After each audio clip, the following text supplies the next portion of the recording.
क्या आपको मालूम है कि फ्लैट फुट को नॉर्मल फुट कंसीडर नहीं किया जाता? क्या आपको मालूम है कि फ्लैट फुट को मेडिकल टर्मिनोलॉजी में क्या कहा जाता है?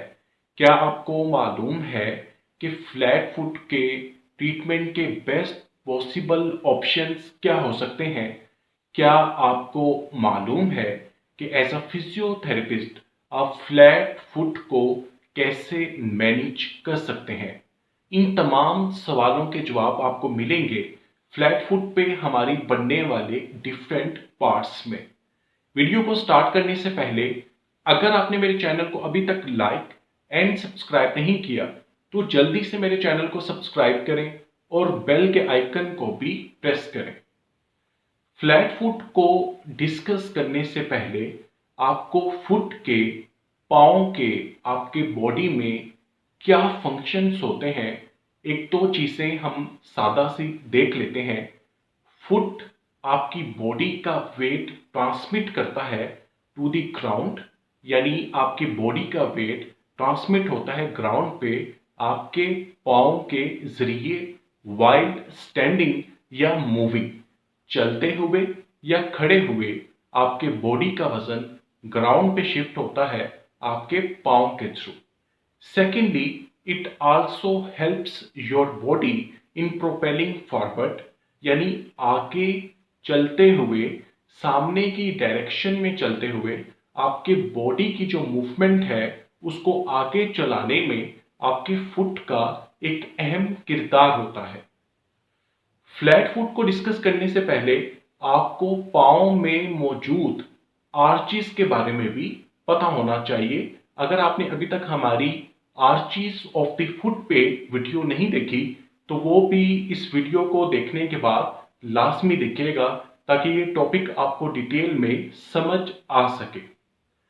अगर आपके पाँव में आर्चिस अपीयर ही नहीं होती तो आपका पाँव फ्लैट फुट कंसीडर होगा।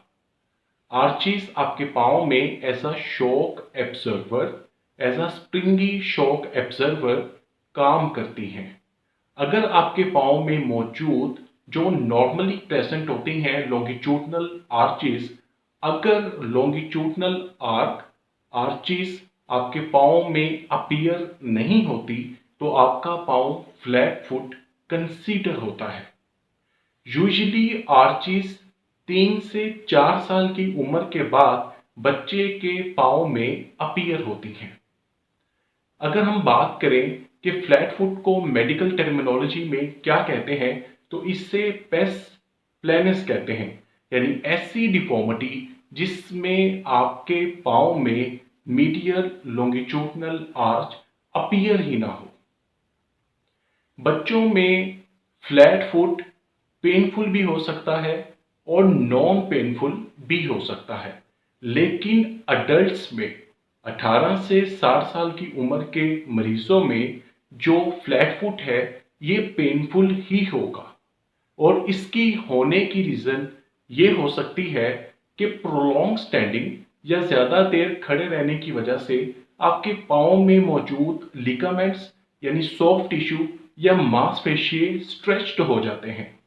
ज़्यादा देर खड़े रहने की वजह से आपके लिगामेंट स्ट्रेच होते हैं और आपके पाँव की जो मसल एक्टिविटी है वो लिटल हो जाती है, मिनिमाइज हो जाती है, और आपके पाँव की मस्कुलर एक्टिविटी कम होने की वजह से आपके मसल्स वीक हो जाते हैं और आपका फुट फ्लैट होना शुरू हो जाता है।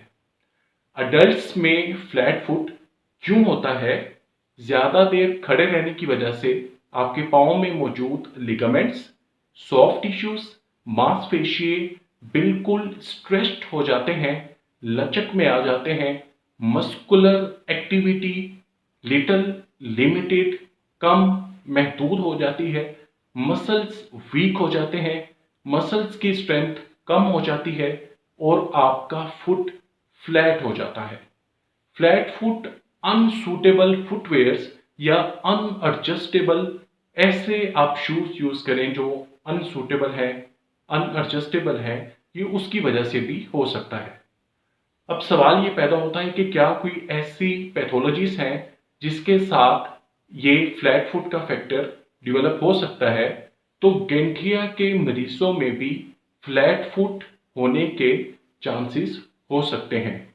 या ऐसी कंडीशन जिसमें आपके हिप और नी जॉइंट की पोजीशन अल्टर्ड हो, उसमें भी फ्लैट फुट पेस प्लेनस होने के चांसेस होते हैं। फ्लैट फुट के बेस्ट ट्रीटमेंट ऑप्शंस क्या हो सकते हैं, और एज अ फिजियोथेरेपिस्ट आप फ्लैट फुट को कैसे मैनेज कर सकते हैं, ये हम इसके सेकंड पार्ट में डिस्कस करेंगे।